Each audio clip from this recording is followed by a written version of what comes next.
Hey everyone, I'm going to talk about some hacks, cheats, tips, tricks um, on the business strategy game by Globus Software. We did this in our graduate class.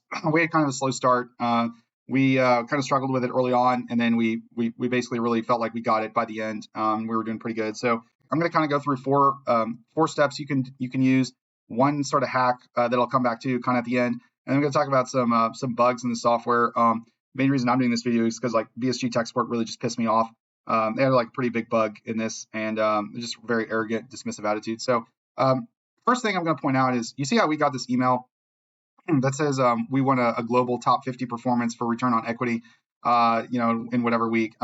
It's really pretty funny in my view. I mean, I don't see how you could say this isn't a game hack. I mean, I think it is. I don't know why anybody would really do this outside of the last year, maybe the last 2 years of a simulation. So I'm going to come back to that and show you how we did this, how you can do it too. First thing though, I'm going to talk about is sort of 4 steps to go through if you're really struggling and you see a lot of hour-long videos and you're just like, dude, this is just too much. The player's guide is very long. All of these screens have a help screen, which has a lot of good information that's not in the player's guide. So, yes, I suggest you really read them, but the point is that a big challenge with this simulation is just information overload and just trying to sort through what information is important and what is extraneous, because there is a lot of very repetitive extraneous information that is not important. So first thing I'm going to point out is if you're really struggling, then what I suggest is you start by coming into your screens here, and you'll see that all these that some of these screens at the bottom have a competitive assumptions. Okay, so this is what you think everyone else is going to do. All right, and I would start here because these inputs basically set the parameters for everything else. Now, it already is going to use industry averages for the prior year to populate this.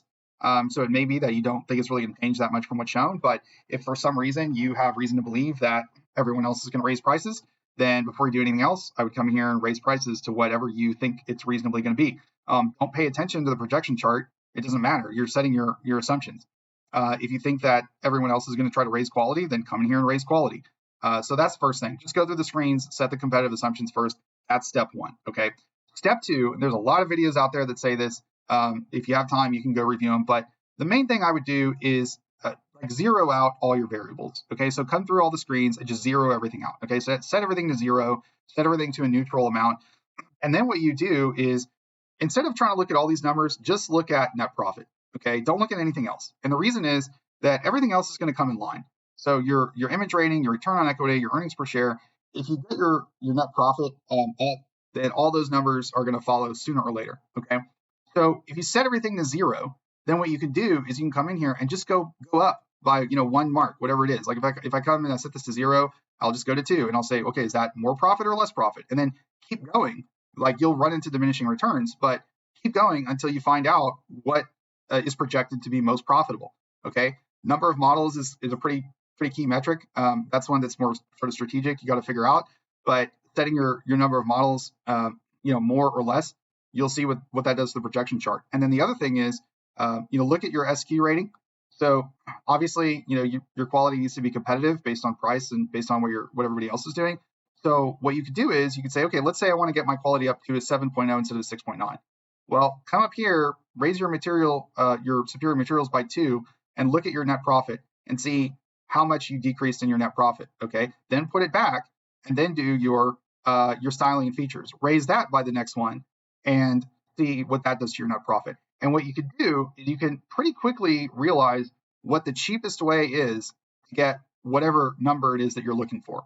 Okay, so that's kind of the second tip, is just zero everything out and then play with the numbers. It's way faster for one person to do it, especially using keyboard shortcuts and tab, than to try to do it as a team. So if you have one person who's really high speed, they can come in here, especially on the easier screens like compensation and training, and just start playing with the numbers and see what raises your profit, what lowers your profit, and then make all those decisions, and then review it as a team.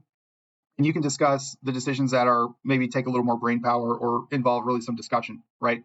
Now, of course, this is just a projection, number one. And of course, you have to apply some common sense. Like you can't just try to maximize profit, to an extreme and sacrifice everything else, okay? So one example is like we just talked about your quality. Okay, so if you're just trying to maximize profit, and your quality goes way below everybody else, that's not going to work. Okay, you're just going to shoot yourself in the foot. So you're trying to maximize profit, but then the third step, the third part is you've got to go through the screens and look at the gray boxes and sort of figure out what the key metrics are and where you need those key metrics to be, regardless of the profit, regardless of the other variables. So SQ rating is the easy one, right? You know that you want your quality to be, competitive at least based on the price and other factors. Like you probably are not wanting to have it too low, but if you go super high, you can, that could be an issue too. So you probably have a quality in mind that you're trying to get to. Another thing is like your reject rate. So think about it this way: if you have a 1% reject rate, you're losing 1% of gross, right? So if you produce 100 pairs, for every 100 pairs you produce, one pair cannot be sold. It's just thrown in the garbage. So you got to sort of look at those sort of numbers. Like if I go back to compensation training, yeah, I'm going to set my variables to see what's profitable, but then come back and say, okay, wait a minute, what's our wages? Okay. And then let's look at the industry average wages and let's see if we're at least somewhat competitive, right? And maybe you're like, I don't want our wages to be much less than, than the industry average. So even if it causes our profitability to go down a little bit, I probably want to get that back up, right? You don't really want an extreme one way or the other in that respect. So that's sort of what you have to just sort of know or learn as you go. But I'll tell you, like, kind of the big one that we sort of missed in the first few years is when you come down to your distribution warehouse, right down here, you have a projected inventory surplus, okay? And you do not want a huge surplus or a huge shortfall in either direction. So this simulation assumes that you're going to sell all the pairs you produce, all right? So if you go back to those screens about production and you put in how many pairs you're going to produce in each region, and then you're going to come down here and say where you're going to ship them to. And again, the way you do this, you could just zero it out and then just, take 100 pairs out here, put it in here. Is that better or worse? Okay, reverse it, put the 100 pairs in here. Is that better or worse? Is it 100 pairs in here, better or worse? And you can sort of start getting a feel for what's moving your profit in the right or the wrong direction, okay? But after you do all that, then you got to come down here and look at your projected inventory surplus. If you have a huge surplus, same thing, you're shooting yourself in the foot because you're going to make a lot of pairs that you're not going to sell, and that's just wasted money. Okay, so what you have to do is come back and say, oh, wow, we're producing too many. Maybe we need to ship them to different regions. Maybe we need to produce less, even if that causes our projected net profit to go down because we've got to keep this inventory surplus in check. All right, so that's going to bring me to my fourth tip, which is once you sort of learn how the production works, just keep in mind that you're telling the system on the branded production screen how many pairs you're going to produce for your own label, okay? For your brand, how many pairs are you going to produce, right? So whatever capacity is left over, so you can see right here, like we have production to produce 5,000 or 5 million pairs. We're going to produce less than that, so we have some extra capacity we're not using. Then we also have overtime, right? Whatever capacity is left, you can use for the private label market, right? Which is where you're just producing somebody else's pairs of shoes with your own equipment.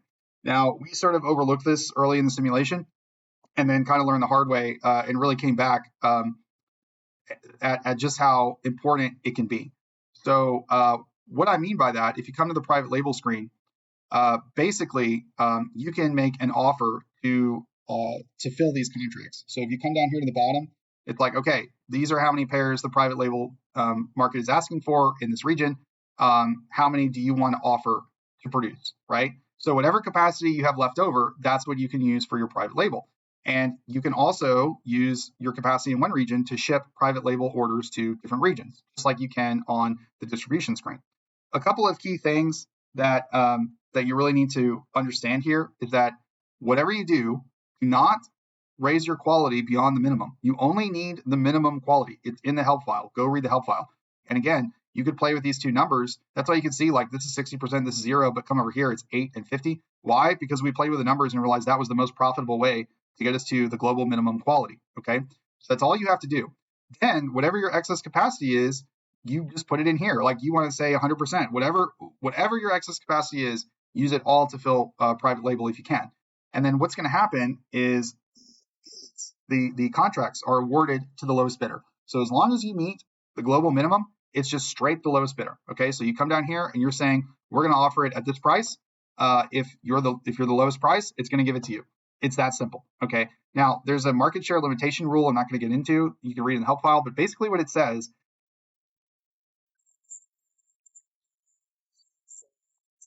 producing all the private label. So even if you're the cheapest bidder, it may still award contracts to the next bidder as well, so that there's some competition. But it also makes clear that you really can't predict what the market share limitation will be. There's a guideline, but they're kind of secret squirrel about what the calculation on the back end is. So the bottom line is it suggests that if you have the capacity, just offer to fill 100%, even though you almost certainly will not get it. That worked well for us. We only had 2 companies left by the end of our simulation. And based on the data, we knew for a fact that we were going to get at least 50% in every single region. We knew it for a fact. We went ahead and offered to fill 100%, and we actually got 75% in some of the regions. So if you have the capacity, there's no reason not to offer to fill 100%, because if you don't get awarded the contract, it doesn't cost you anything. It's excess capacity that is only used if you get that contract approved. Okay, so your private label can actually be pretty powerful. Now, that's going to lead me into, I'm going to talk about that hack that I told you about in the last year, and then I'm going to come back and talk about a few bugs, particularly on this private label screen. But that hack is really simple. In the very last year, you can come in and borrow a whole bunch of money and use that to just repurchase stock, okay? Which, if you think about it, doesn't really make a lot of sense. Like, why would a company go deep in debt to repurchase stock especially when it's at the end of the simulation and your stock is almost certainly the highest it's ever been, right? It's more expensive to do it at the end than the beginning. The reason is, and again, it's in the help file, is that the way the simulation works, when you borrow money, you get to use that money immediately, okay? But you do not pay any interest or any loan payments until the next year.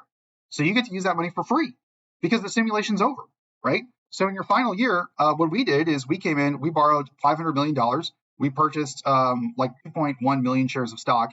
It shot our ROE up through the roof, and it didn't cost us anything because there's no interest, there's no loan payments due until after the simulation's over.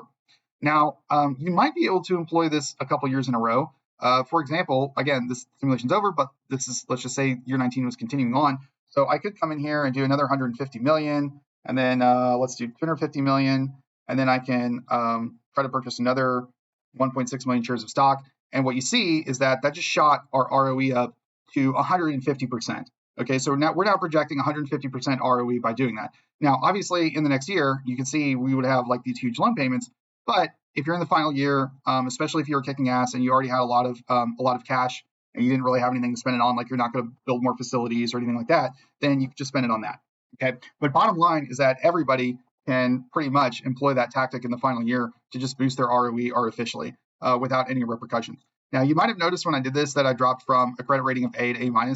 It's really not a big deal. You don't actually have to do that, though. If you just lower these numbers, like if you just go down 10 million at a time, you'll find whatever the magic number is where you keep your A rating, but you can still do this scheme. We were at an A+, and we decided to go all the way, and that just dropped us down to an A. So hope that helps you out, especially in the final year, just to sort of get a little jump on the scoreboard. That's it for the tips. I'm just gonna mention some of the major defects and bugs that we've come across in the software. Again, BSG tech support, which is totally worthless. So I was really disappointed with them. But what happened to us is we got sabotaged. Okay, so in our simulation, the professor who did not know this, by the way, he removed a company. Okay, and what happened is that changed all the variables immediately.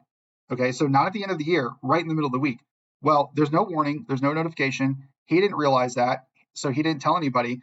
And our team already did all our inputs. We already met. We already wrote our 10-page reflection paper. We did all the work already. And I just happened to log in one night for whatever reason, and I saw like everything's different. Everything's changed. What happened? Like we were projected to show 37 million in cash, and all of a sudden we're negative 13 million. And everything is different. All our inputs are wrong. I'm going through the whole thing trying to figure out what's going on. I'm texting the professor at midnight. He can't figure it out. So finally, we contact BSG tech support, and that's when he realized that the effect was immediate, and they told him that it's irreversible, that once the company was removed, they can't restore it. So in the first place, this is a violation of the player's guide. The player's guide says that all the inputs are processed at the end of the year. Okay, so that's particularly irritating. What should have happened, obviously, is when the professor removed the company, it should have taken place at the end of the year when all the decisions are processed at once. That way everybody knows about it. At a bare minimum, what should have happened is when he did that, it should have notified all the other players that, hey, this company is closed, and so you need to check your inputs because the parameters have changed. This is also realistic, okay, because in the real world, a publicly traded company that owns 5, 10, 20% of global market share cannot just close overnight in secrecy without anybody knowing. Nobody can do that, okay? And this caused us like 30 hours of rework. I mean, I had like 2 sleepless nights because we had to figure all this out. We had to redo everything by the deadline. We had to rewrite our whole paper, redo all our decisions.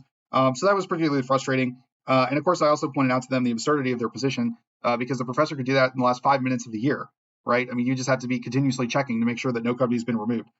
So that's irritating. A couple of minor things. It's really annoying that you can't see all the screens here. Like, it's super, super frustrating that I can't like just see the screens available. There's no way to collapse this like weird collaboration screen that we never use. So I just wish you could minimize it. Another thing is that when I was talking about private label, there's a really, really big pain point in the UI on private label. So remember how I explained that whatever excess capacity you have, that's what you can use for your private label, right? The problem is that if you input one too many pairs on one of these screens, whether it's your production distribution screen or your private label screen. So like, let's say, I have capacity to produce, 1,017 pairs, right? So if I put in 18, it zeros everything out. Or if I do it on one of the other screens, like if I say I'm going to, sell more branded pairs, and so then I don't have capacity for 1,017 anymore, it just zeros everything out. You just lose all your work. And we were just constantly aggravated that it kept zeroing out the screen. We started resorting to using a calculator, and we're trying to like keep track of exactly how many pairs we could put in, because if you put in one too many, you lose all your work. Then we just started constantly taking a screenshot of this entire screen all the time, so we didn't lose it. Really, really, really poor design by Globus. What they should have done is they should have just had a warning message or a pop-up. They should have had it turn red, and it should just say, like, if you don't have the capacity to fill the contract offers, like, it's just not going to let you fill those orders, even though you've inputted that, right? So really, really frustrating. I don't know who thought that was a good idea, but just absolutely aggravating beyond belief. The other thing that's a problem is when that happens, these toggle buttons are no longer accurate. So it says that the projections are included, that whatever you put in here is including your projections, but they're not. So even though it says yes, it's actually no. And this happened to us so many times. We were constantly going back through here and going yes, no on all these all the time to make sure that all our projections were included. So that's another one that's a really big pain point. And then lastly, this is a no-win situation right here. They basically created a catch-22 here. So what this means is you can either include 100% of what you offered or 0% in your projections. And why is that important? Because there's bonus points, there's a bullseye award that's based on how close your actual results came to your projected results. But this results in a no-win situation because even though I'm offering to fill 100%, I believe I'm only going to get 50%, right? I just have excess capacity and nothing to lose. So I'm taking a shot in the dark here that the market share limitations are going to allow us to fill more pairs, and they often do. But I don't actually believe I'm going to get that. So regardless of whether I hit yes or no, either way, my projections are going to be way off. They're off if I hit no, they're off if I hit yes. So what they should have done instead of yes, no, is they should have done a percentage and said, what percent of the contract offers do you want to include? In this case, I would just say 50% because we know we're going to get 50%. And that would get our projections a lot closer to our actual results. One little other thing is that if you're on a mobile app and you try to print, we found this out the hard way, even though you select summary or report, there's a bug in here. It only prints this page. It won't print the other two. It'll tell you did, it'll act like it did, it says you did, but it didn't, at least on an Android phone. If you select this one, it's still only going to print the first page. So that actually kind of messed us up 1 year. And I hope that helps everybody, that you just have those kind of 4 basic steps, do your competitive assumptions, then go back through, play with the numbers, zero everything out, play with the variables one by one, just looking at the net profit, then go back through and look at those sort of key metrics like your surplus, just making sure that those numbers aren't crazy. And then finally, take a look at your private label, use whatever excess capacity you have to fill those, and just be aware of that final year game hack that you can employ. And you probably are going to do pretty okay in this simulation.